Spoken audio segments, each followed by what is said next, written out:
가인 자손들 속에 나타난 하나님의 경륜. 자, 우리가 지금 창세기 4장을 계속 강의를 하고 있습니다. 저번 주일날에는 이제 가인의 길을 가지 말자 해가지고 말씀 한번 드렸죠. 자, 오늘은 이제 그 가인 말고 이 가인 자손들, 가인의 후손들, 그 후손들 속에 나타난 이제 하나님의 경륜이라는 제목으로 우리 같이 말씀을 좀 나눠보도록 하겠습니다. 여러분, 가인 자손들에 대해서 뭐 성경이 구체적으로 여러 가지 행적이나 일들을 기록해 놓은 것은 아니지만 그 이름이나 또 몇몇 사람에 대해서 기록된 그 행적을 잘 살펴보면 하나님의 놀라운 경륜이 발견됩니다.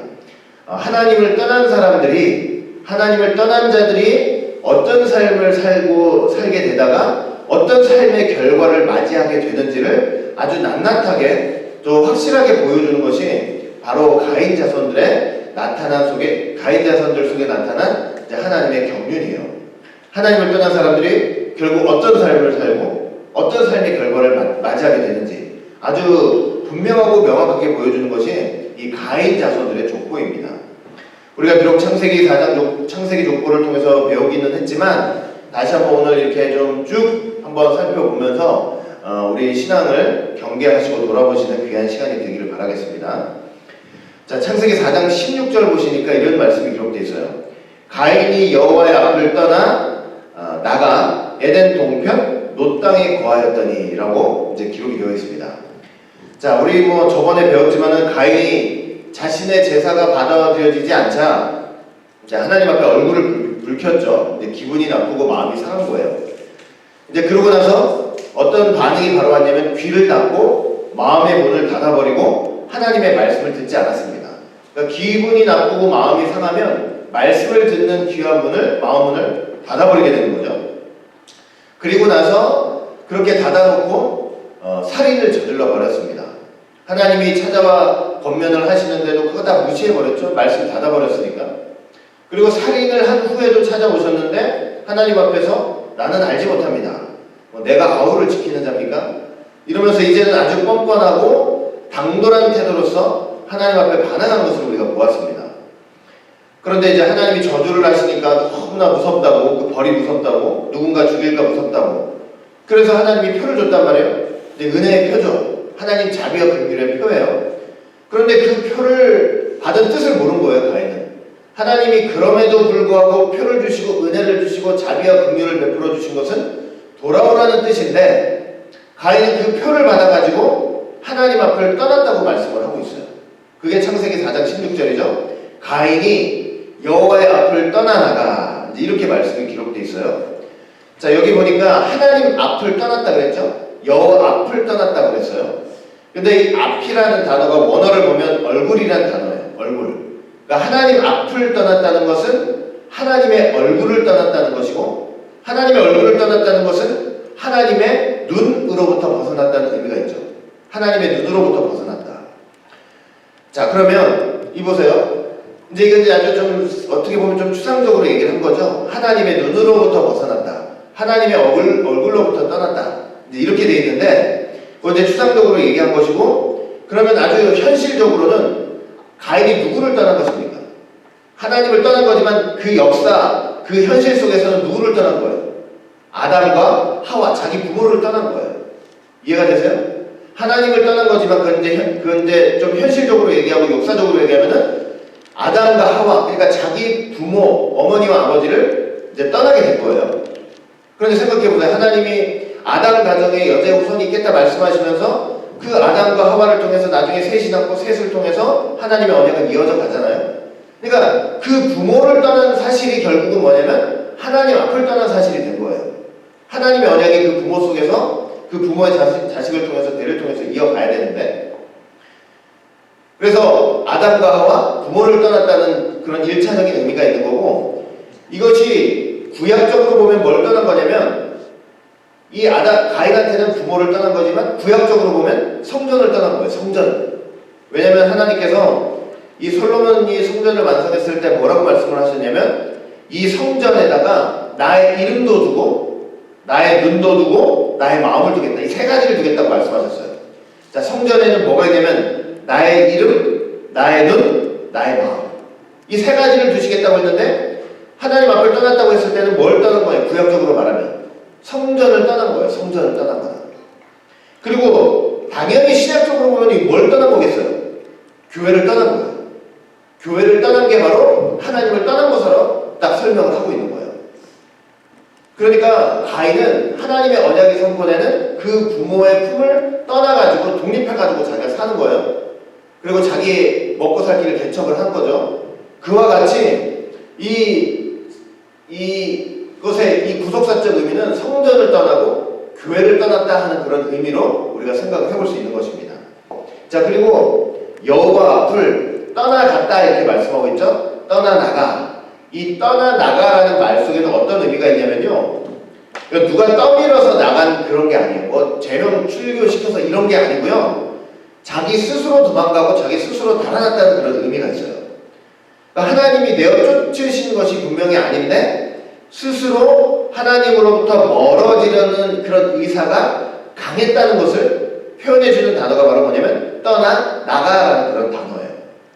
그러니까 가인이 이렇게 자기의 부모를 떠났지만 영적으로 볼 때 하나님을 떠나는데 하나님이 내쫓아서 떠나는 것이 아니고 스스로 하나님과 멀어지고 싶은 그런 마음과 의사를 가지고 멀리 떠나갔다 하는 그런 의미가 지금 담겨져 있는 거예요.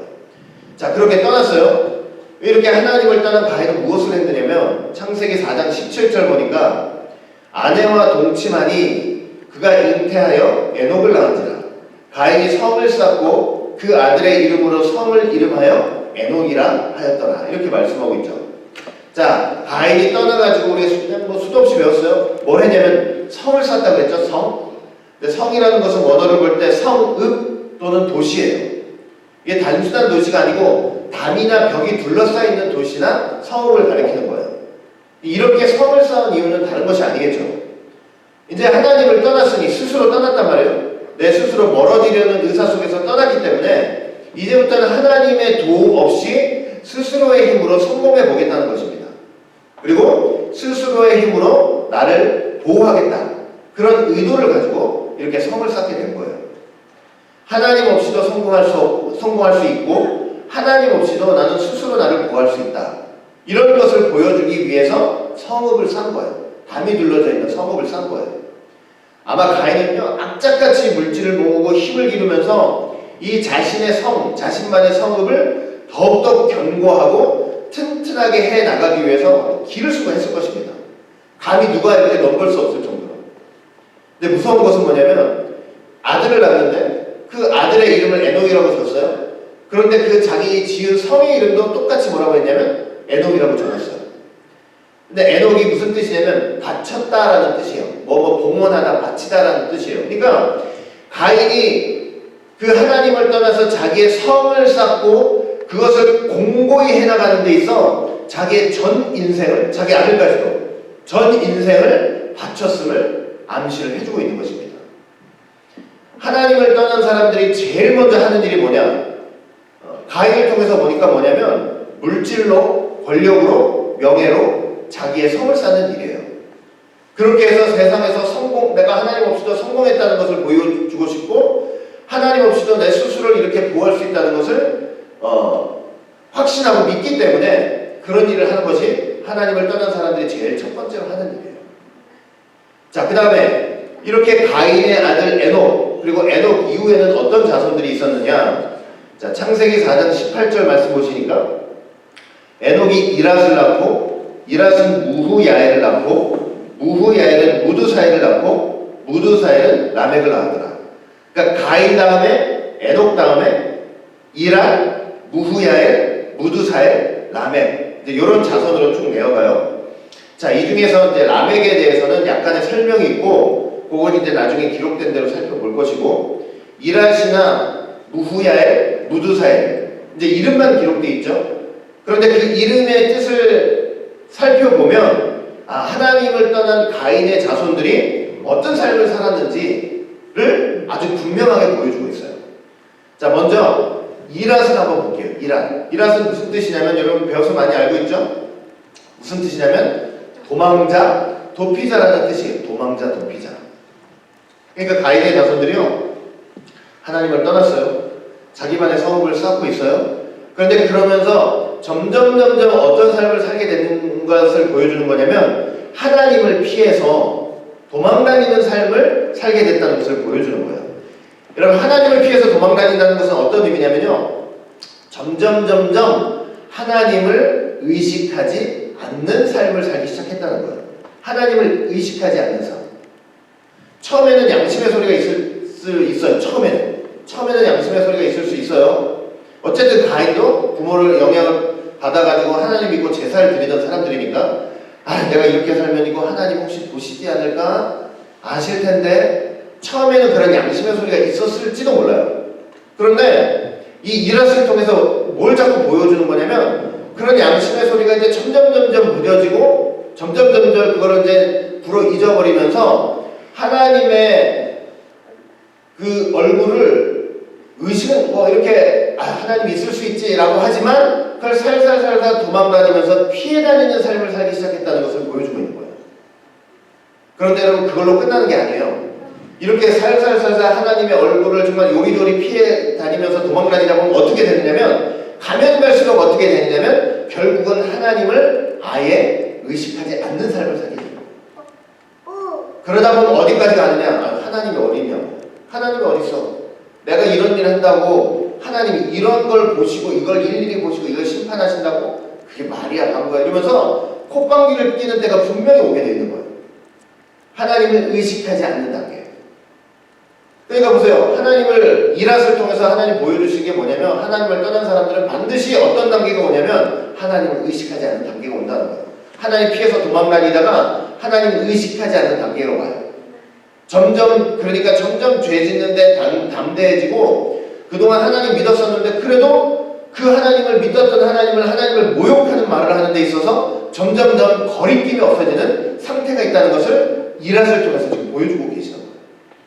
그런데 성경은 분명히 말씀을 하고 있어요. 뭐라고 얘기하냐면, 시편 139편 7절부터 8절 보면, 내가 주의 신을 떠나 어디로 가며 주의 앞에서 어디로 피하리이까? 내가 하늘에 올라갈지라도 거기 계시며 음부에 내 자리를 펼치라도 거기 계시니이다. 이라스는 하나님을 피해서 어딘가 도망갈 수 있다고 생각하고 하나님을 의식하지 않을 수 있다고 생각하지만 실제로 그렇지 않다는 거예요. 내가 만약에 하늘로 도망을 하면 거기에도 하나님이 계시고, 음부에다 자리를 깔면 거기도 여전히 하나님이 계신다는 의미예요. 그러니까 우리가 어디를 가든지, 하나님 눈을 피해서 어디를 가든지, 나는 하나님이 없어도 하나님이 이런 걸 보신다고 나는 그렇게 혼자 주장할지 모르지만, 하나님은 내가 가 있는 바로 거기에 계셔서 내가 하고 있는 말을 들으시고, 내가 마음먹는 것을 다 살펴보시고, 내가 행동하는 것을 다 감찰하고 계신다는 것을 분명히 성경은 말씀을 하고 있는 거예요. 그러니까 우리가 온 우주 천지 속에요, 하나님의 눈을 피해서 어디 도망갈 데가 한 곳이라도 있을 수 없다는 것을 우리는 꼭 이 이라스를 통해서 경계하고 꼭 명심을 해야 될 것 같습니다. 자, 그 다음에 이란 다음에 누구냐면 무후야엘이에요. 무후야엘. 하나님께서 흔적 없이 쓸어버린다죠. 하나님께서 흔적 없이 쓸어버린다. 자, 여러분 보세요. 이제 이란은 이제 점점 하나님을 의식하지 않는 단계예요. 근데 무후야엘은 하나님이 흔적 없이 쓸어버린다래요. 여러분 성경 볼 때 하나님께서 이 역사, 하나님의 구속사 속에서 하나님께서 뭔가를 흔적 없이 쓸어버린 역사가 있어요. 몇 번이 나오는데 가장 대표적인 게 바로 뭐냐면 노아 홍수 심판 때죠. 흔적 없이 다 쓸어버렸죠. 왜? 세상에 죄가 관여했기 때문이에요. 그러니까 하나님이 그 죄 때문에 참다 못해 보다 못해서 내가 지면의 모든 생물을 다 쓸어버리겠다. 그게 바로 무후야엘이에요. 다 쓸어버리시는 거. 그러니까 무후야엘은 그 이름의 뜻을 볼 때 그 삶이 어떤지를 우리가 추정해 볼 수 있는 거죠. 삶의 흔적이 뭐냐? 여러분, 하나님을 피해서 도망다니다가 결국은 하나님을 의식하지 않는 삶의 결과가 무엇인지를 무후야엘을 통해서 우리가 분명히 알 수가 있는 거예요. 하나님이 흔적 없이 쓸어버리시고 싶을 정도로 결국은 죄가 관영한 삶을 살게 돼 있다는 것입니다. 여러분, 하나님을 의식하지 않으면 결국은 하나님이 쓸어버리고 싶을 정도로 죄가 관영한 삶을 살게 돼 있다는 거예요. 마음에 생각하는 거, 계획하는 거, 말하는 거, 행동하는 거 다 하나님 볼 때 점점 악해지는 거예요. 점점 악해져요. 시편 14편 1절 보니까 어리석은 자는 그 마음에 이르기를 하나님이 없다 하도다. 저희는 부패하고 소중히 가증하여 소행이 가증하여 선을 행하는 자가 없도다. 자, 하나님이 없다고 하는 사람들, 하나님 눈을 피해서 하나님을 의식하지 않는 사람들 다 어리석은 자래요. 그러면서 그 삶의 결과가 뭐냐면 부패한다는 거예요.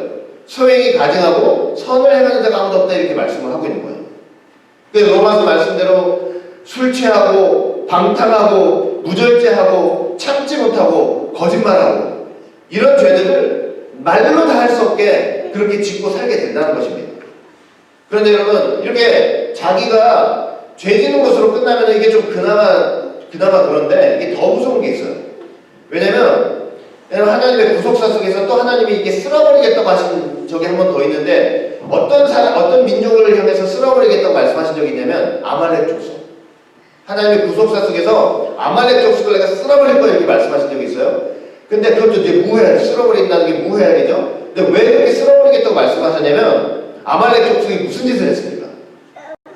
출애굽을 해가지고 가나안 땅을 향해서 가고 있는 이스라엘 백성들의 뒤를 살살살살 가가지고 힘들고 지쳐가지고 빨리 걷지 못하는 노약자들을 뒤에서 다 공격해서 죽여버렸단 말이에요.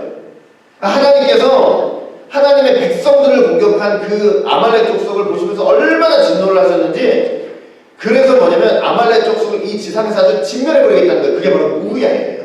진멸해버리겠다. 그러니까 무후야엘은 우리가 어떤 삶으로도 좀 반출을 해볼 수 있냐면 스스로 악한 삶을 사는 것으로만 끝난 것이 아니에요. 무후야엘이라는 이름 속에 어떤 삶도 반영이 되어 있냐면 오직 하나님만 바라보면서 천국을 향하고 있는 하나님의 백성을 뒤에서 치는 사람들인 거예요. 괴롭히고 핍박하는 그런 삶을 살았을 수도 있는 거예요. 여러분 가인의 길을 가는 사람들은요 결국은 뭐냐면 나만 악해지는 그 길을 가는 게 아니에요. 하나님을 떠난 사람들은 하나님을 의식하지 않는 사람들은 나만 악해지는 길을 가는 것이 아니고요 반드시 결국은 어떤 자리까지 나아가냐면 하나님의 백성들을 괴롭히고 핍박하는 자리까지 반드시 나가게 되는 거예요. 마지막 환란 때 제가 한번 카톡 보내드린 적 있죠. 마지막 환란 때 뭐 말씀 듣고 찬양하고 기도하고 예배드리는 거 다 금지된다고 그랬죠. 불법이에요. 불법 마지막 때는. 그런데 그런 믿는 자들을 고소하고 고발하고 핍박하는 사람들의 정체가 누구냐면 영적으로 가인의 자손들이에요. 하나님을 떠난 가인의 자손들이에요. 그런 지경까지 나가는 거예요. 그래서 무후야엘이에요. 하나님이 쓸어버리고 싶은 자들이에요. 자, 그리고 나서 마지막으로 이제 무드사엘이죠. 자, 이랄, 무후야엘, 무드사엘. 무드사엘은요, 자, 이 너무나 상반된 두 가지 의미가 있어요. 지옥의 사람 혹은 하나님의 사람. 완전히 이건 이제 다른 의미죠. 제가 이 너무나도 상반된 의미를 보면서 사실 깨닫는 것이 하나 있었습니다. 하나님을 떠났어요, 가인의 자손들이. 하나님 떠났어요. 아담, 하와의 가정을 떠났어요. 하나님의 언약은 그 가정을 통해서 이어져야 되는데 그 가정을 떠난 거예요. 하나님을 의식하지 않고 살기 시작해요. 일하시죠. 나중에는 하나님이 어디 있냐고, 하나님이 보신다는 게 뭐, 하나님이 눈이 어디에 있어서 나를 보시냐고, 이렇게까지 가는 게 이제 일하시의 최악의 절정인 거예요. 그러다가 나중에 죄 짓는 일에 담대하고 하나님을 모욕하고 진리를 회방하는 자리까지 가요. 그러면 이쯤 되면 이제 무드사엘까지 왔으니 당연히 결과가 뭐가 돼야 돼요? 지옥의 사람이 돼야 돼요. 지옥의 사람. 그러니까 지옥의 사람이라는 건 너는 뻔할 뻔째 넌 지옥 갈 인간이야 이렇게 되는 게 맞는 거예요. 자, 그런데 자 무드사엘에 와가지고 지옥의 사람이라는 이름만 있는 게 아니에요. 이 무드사엘에서 이거를 수월로 해석하면 지옥이지만 엘로 해석을 하면은 하나님의 사람이 되는 거예요. 수월로 해석하면 지옥의 사람. 그러니까 당연히 이 가인 계열의 계통을 볼 때 너는 지옥 가야 되는 게 맞는데 여기에서 보니까 하나님의 사람이라는 뜻이 나와요. 자, 이게 어떻게 이렇게 되지? 이런 계열 속에서 이런 이름의 뜻이, 이런 선한 이름의 뜻이 나오면 안 될 것 같은데 이렇게 나왔단 말이에요. 그러니까 어떻게 보면 이제 우리가 그냥 그 가정의 형편 속에서만 보면 이 무드사엘의 아버지가 아까 무후야엘이었죠? 아주 하나님이 쓸어버린다. 그러니까 그렇게 악한 삶을 살고 하나님의 백성들을 핍박하는 삶을 살다가 인생 마지막에 어쩌면 인생 마지막에 후회가 남고 회한이 돼가지고 자기의 자식만큼은 이 무드사엘만큼은 그래도 좀 하나님의 사람으로 살면 어떨까? 좋지 않겠나 하면서 그렇게 지은 이름일 수도 있어요. 그런데 그것보다 저는 더 큰 뜻이 있다고 생각합니다. 뭐냐면 이 가인 계열 속에서도 하나님의 자비가 완전히 끊어지진 않았다는 생각이 들어요. 무슨 말이냐면 회개하고 돌이켜서 하나님의 사람으로 살아가기를 원하시는 하나님의 자비와 긍휼이 여전히 지푸라기처럼이라도 그 가인 계열 속에서도 여전히 남아있다는 것입니다. 사람으로 생각했을 때는 이제 가인, 에녹, 이랏, 무헬, 무드사엘 문제 너는 지옥행에 이래야 되는데 사람 생각으로는 두말할 것도 없이 지옥행인데 하나님의 일말의 기도 속에는 그래도 하나님의 사람이 되면 좋겠다 하는 그런 마음이 있으신 것을 보여주신다고 생각을 해요. 그러니까 이게 무슨 말이냐면 이게 무슨 말이에요? 하나님을 떠나서 죄악의 절정에 이를 때라도 돌이킬 수 있는 기회가 있다는 것입니다. 이게 얼마나 감사해요, 이게. 그러니까 돌이킬 수 있을 때 선택을 잘해야 돼요. 성경은요, 그래서 선택을 잘하라고 그래요. 하나님 입장에서는 예정이죠, 육이에요. 그러나 우리들 인간들 입장에서는 선택을 하는 거예요. 선택을 잘하라고 성경은 분명히 말씀하고 있어요. 자, 신명기 30장 19절 보니까 내가 오늘날 천지를 불러서 너희에게 증거를 삼노라. 내가 생명과 사망, 복과 저주를 너의 앞에 두었은즉 너와 내 자손이 살기 위하여 생명을 택하라. 이렇게 말씀하고 있어요. 하나님이 생명과 사망, 복과 저주를 놔셨는데 하나님의 기대는 뭐냐면 너희들 사망을 택하고 저주를 택해서 멸망의 길을 가지 말고 생명의 길을 택하라. 하나님의 기대와서만 그렇다는 것을 지금 보여주고 있는 것입니다. 그래서 이 가인 계열 이제 죄악의 절정에 치달은 이제 지옥의 사람으로서의 절정에 치달은 바로 이때에도 여전히 선택을 잘해서 하나님 앞에 돌아올 수 있는 기회는 있다는 것을 무드사엘은 보여준다고 저는 생각을 하고 있어요. 그런데 본문에서의 이 무드사엘은요 좋은 선택을 하지 못했던 것 같아요. 왜냐면 그 아들 라멕이 최악의 악인이 됐어요. 아주 그냥 최악의 살인자가 되어버렸어요. 그러니까 제대로 선택을 하지 못해서 자손들에게 자기 자식들에게 좋은 영향을 끼치지 못해서 결국은 그냥 그 가인 계열의 흐름대로 하나님의 기대를 저버리고 역시 지옥의 사람이 되지 않았을까 생각해 보게 되는 거예요. 그리고 마지막에 라멕입니다. 라멕. 이제 이거는 뭐 세상에서 뭐 힘이 있고 권력이 있고 이렇다 할지라도 하나님 입장에서는 라멕은 그냥 버린 사람이에요. 버린 사람. 그러니까 가인의 결국은 육이 되는 거예요. 육이 되는 거. 하나님 앞에 육이 된 사람이에요. 자, 라멕은 두 아내를 통해서 4명의 자식을 낳죠. 두 아내를 통해서 4명의 자식. 여러분 이것은요, 이 라멕이 최초로 무슨 일을 한 거냐면 하나님의 창조 질서인 한 남자와 한 여자를 결혼으로 맺게 해주신 그 일부일처제를 깨뜨린 최초의 사건이라고 말씀할 수가 있어요. 4명의 자식을 낳았는데 4명의 자식은 어떤 사람들이냐? 야발은 육축지는 자의 조상, 유발은 수금과 퉁소 부는 자의 조상, 세상 음악하는 사람, 두발가인은 동철과 쇠를 녹여 각양 날카로운 기계와 연장을 만드는 조상, 전쟁 무기 같은 거, 나아만은 유쾌하다, 달콤하다, 유난히 아름답다 여잔데 성적 유혹을 일으키는 그런 사람. 그러니까 4명의 자식이 다 하나같이 뭐 하나님의 언약을 들었다, 말씀을 배웠다 이런 거 하나도 없이 하나님과 상관없는 인본주의의 문명을 일으킨 사람들이 다 돼버린 거죠. 그러니까 하나님의 신앙과는 완전히 상관없는 사람인 거예요. 완전히 상관없어요. 또 라멕은요 매우 폭력적인 사람이었어요. 창세기 4장 23절 볼 때 라멕이 아내들에게 이르되 아다와 실라여 내 소리를 들으라. 라멕의 아내들이여 내 말을 들으라. 나의 창상을 인하여 내가 사람을 죽였고 나의 상함을 인하여 소년을 죽였더라. 내가 받은 작은 상처 하나 때문에 소년을 죽였어요. 자, 이 말 속에는 어떤 의미가 있냐면 남을 죽이는 걸 대수롭지 않게 생각하는 거예요. 살인을 대수롭지 않게 생각해요. 그리고 작은 상처임에도 불구하고 그에 대한 복수가 너무 커요.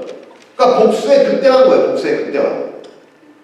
그렇게 함으로써 자기를 과시하고 자기 가문을 번성케 하고 자기 가문을 보호하는 거예요. 그런데 자기가 무조건적으로 살인을 그냥 해버리고 복수를 극대화하면서 그렇게 해놓고 이 라멕이 무슨 말을 하느냐, 자기가 그렇게 하는 것을 어떻게 설명을 하냐, 이렇게 설명해요. 이게 얼마나 황당한 얘기인지 한번 들어보시라고. 창세기 4장 24절 보면 가인을 위하여는 벌이 700일째인데 라멕을 위하여는 벌이 77배. 이 기억나시죠? 하나님이 가인한테 표를 주시면서 은혜로운 말씀을 주신 거 아니에요?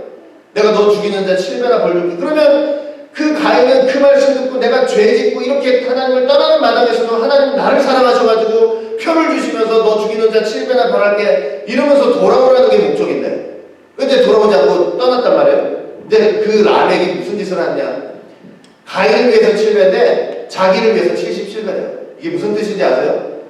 자기한테 상처 입은 사람 소년을 죽여버렸잖아요. 죽여버렸는데 그렇게 죽여가지고 자기를 보호하고 자기 가문을 보호했잖아요.